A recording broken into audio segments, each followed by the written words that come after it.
During this time of pandemic, as we hunker down with wings clipped but roots thriving, listen to what Marcel Proust wrote about discovery. The real voyage of discovery consists not in seeking new landscapes, but in having new eyes. I believe that my daily writing of gratitudes has given me new eyes. I believe that a daily practice of writing gratitude can give anyone new eyes. With a daily practice of written gratitude, we sharpen our awareness of the kindness of others, and that makes us happier. That makes us kinder. And we generate a virtuous circle of cooperation. Today, I hope to strengthen our gratitude muscle from the research of psychologist Robert Emmons and from environmental activist, Buddhist, and author Joanna Macy. When we open our eyes to the loving kindness of others, we feel grateful and want to pass it on. Gratitude takes us to deeper levels of love. In 1993, I heard Joanna Macy, and I went to jail in Clayoquot Sound. 1993 was also the year I read Al Gore's book, Earth in the Balance, and I got lost emotionally. Al Gore called our society dysfunctional in the face of threats like runaway climate change. The message was clear. If we continued with business as usual, civilization would collapse by 2050. In 2050, our son Ben will be 66. I made a vow to him that I would do everything in my power to prevent such a collapse. Then in 2030, when I'm 85, I'll stand before him and say, I did my best. So with that vow, I found my way home emotionally. And then I asked myself, how could I be effective and not burn out? I decided to join the Environment Committee of the Unitarian Church of Vancouver, where I could balance cold science with the warmth of community, art, music, and spirit. I learned about gratitude by practicing Joanna Macy's work that reconnects as a committed environmental activist.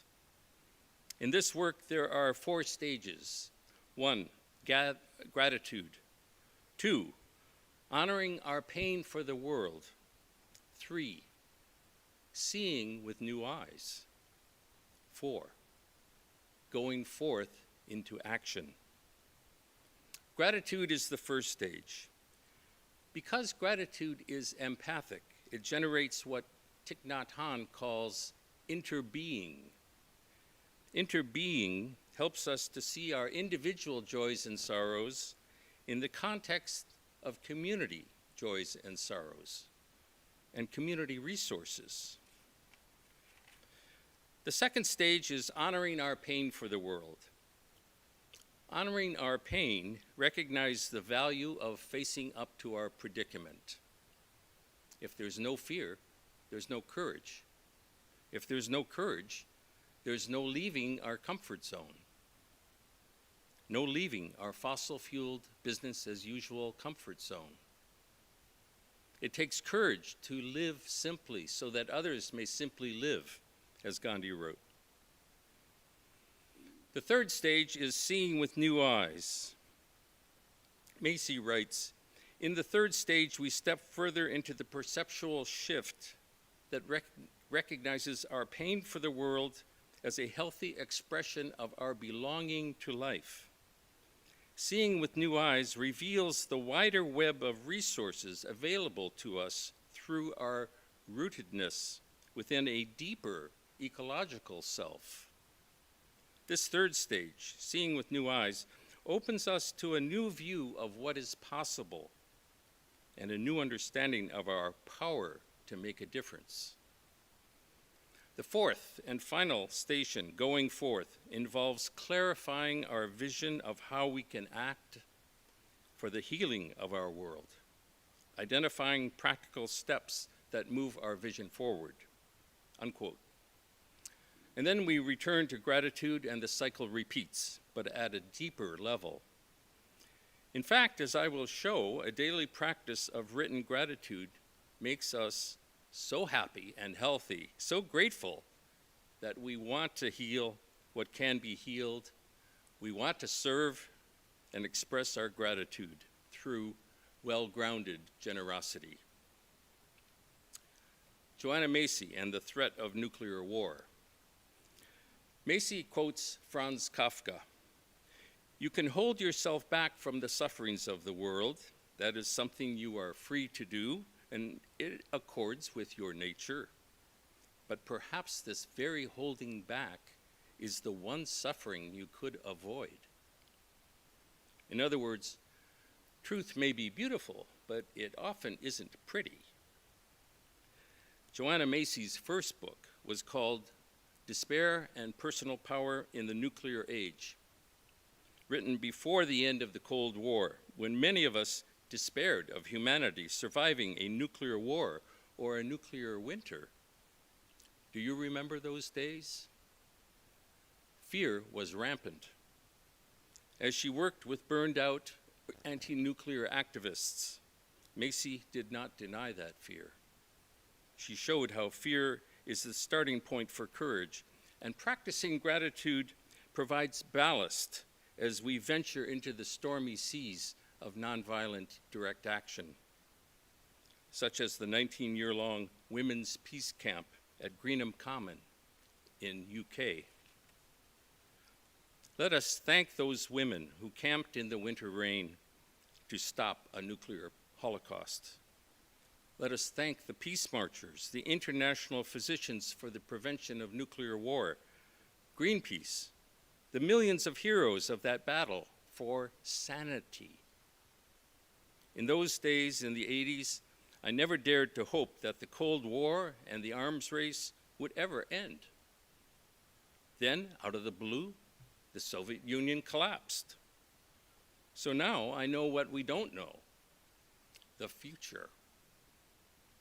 Sure, there will be unforeseen bad things like pandemics, but there will be unforeseen good things too, like the unforeseen end of people smoking everywhere.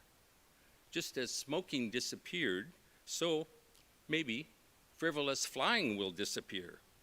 Maybe frivolous flying will seem as gross as smoking in a restaurant.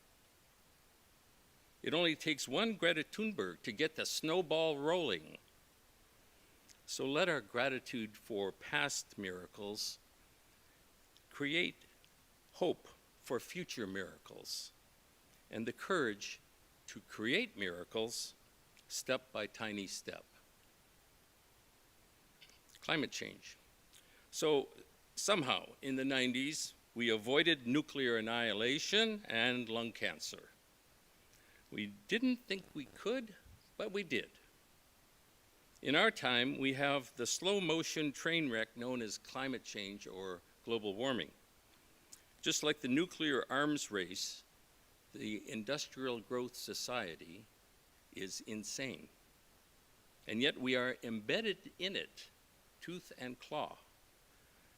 Digging up the tar sands, steaming out the sand and clay, mixing it with condensate and pushing it over the Rockies to our coast is insane.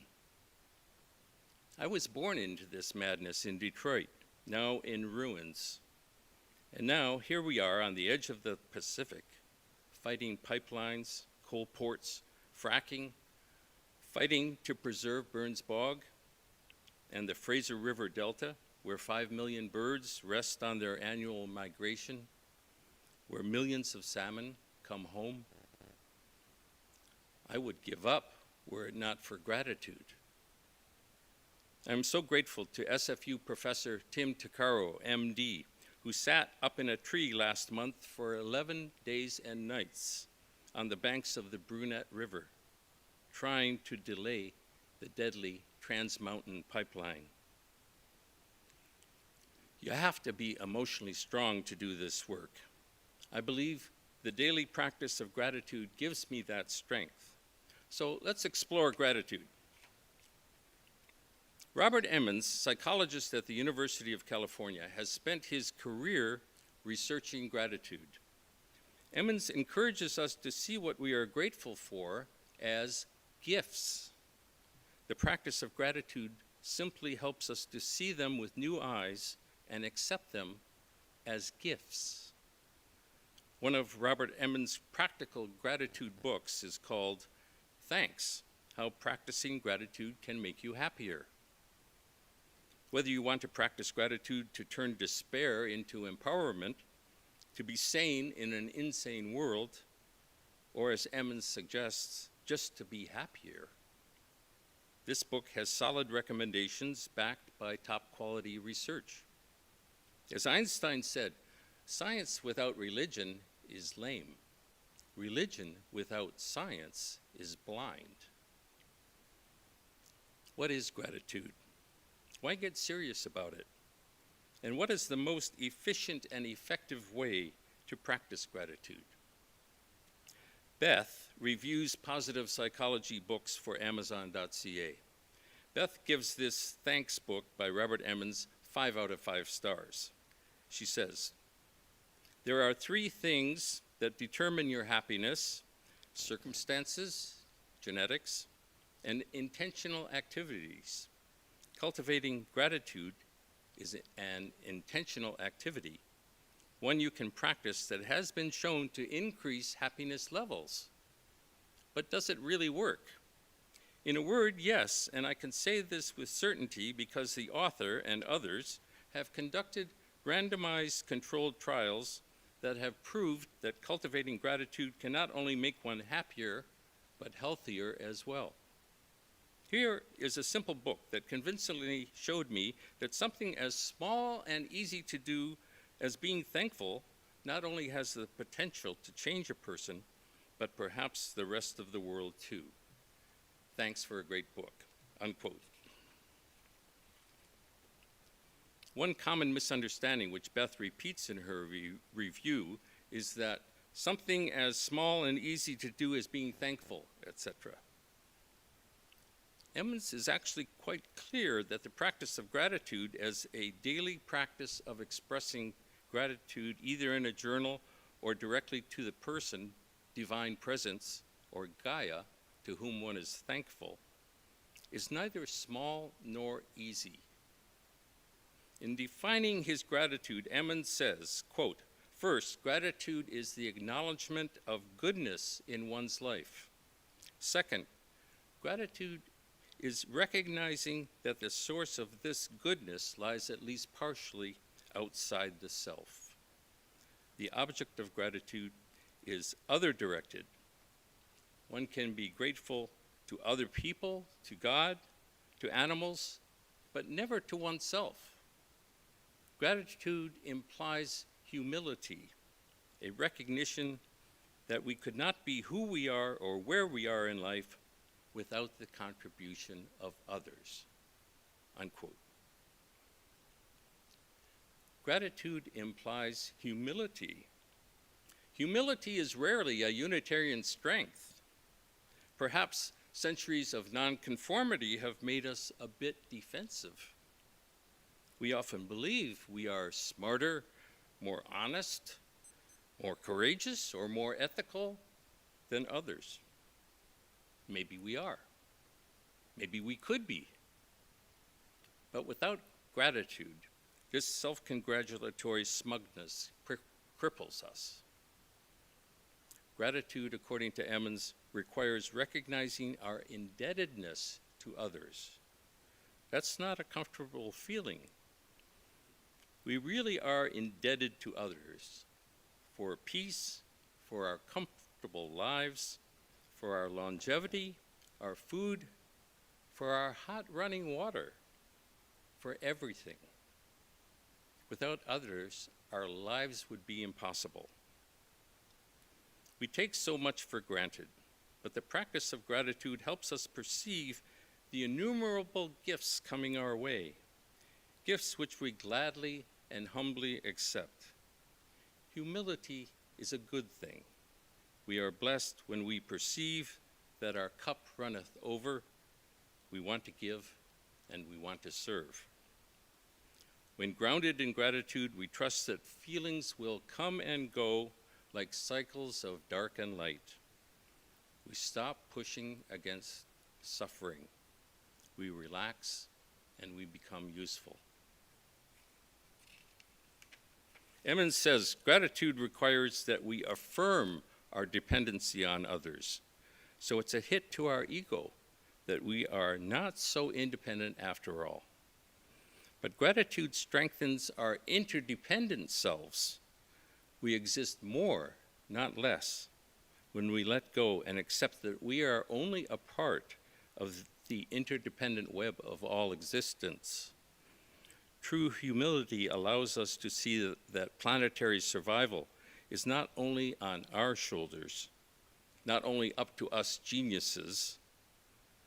All species have a survival instinct, and they are teaching us, inspiring us. Remember the orca mother, Tahlequah, mourning her calf for 17 days? Joanna Macy teaches that we can rest in the great hammock of all species' survival instinct. We have many allies, and we can be grateful for that. By the way, when you keep a gratitude journal, you have to write down your gratitudes. Dictating into your cell phone doesn't work. I tried it. I could think gratitude, but it didn't sink into my heart. You've got to feel grateful, not just think it. And then it becomes your mind's default, instead of just worrying all the time. I know parents are worried about their kids going back to school. Of course. Parents worry. Teachers worry. But gratitude can give you new eyes, and we are with you in these unsettled times. As Dr. Bowney says, be kind, be calm, be safe. Before I close, I want you to know that there are many ways to write gratitude. For example, in Robert Emmons' book, Gratitude Works, a 21-day program for creating emotional prosperity, he offers 7 gratitude exercises. My favorite is the gratitude letter, writing to someone I'm grateful to and telling them why. Isn't that something we never quite get around to actually doing? I'm writing those letters, and believe me, it has a lasting impact. I can feel the dopamine sloshing around my brain. I will close with this quote from Thanks by Robert Emmons. An additional essential aspect of gratitude is the notion of undeserved merit. When I am grateful, I recognize that I have no claim on the gift or benefit I received. It was freely bestowed out of compassion, generosity, or love. The theological term for this is grace. So we have another trio of terms that go together: grace, gratis, and gratitude. They flow into one another. Perceive grace, and you will naturally feel gratitude. Grace is unearned. It is a free gift. If you believe in grace, you believe that there is a pattern of beneficence in the world that exists quite independently of your own striving and even your own existence. Sister Cedar, thank you for your oxygen. Brother Salmon, thank you for your delicious nutrition. Gentle people, thank you for encouraging me. Thank you for your honesty and your trust. Now let's help each other strengthen our gratitude muscle. Every day, write down 3 things that you are grateful for. Every day, write down to whom you are grateful. Let this be our prayer.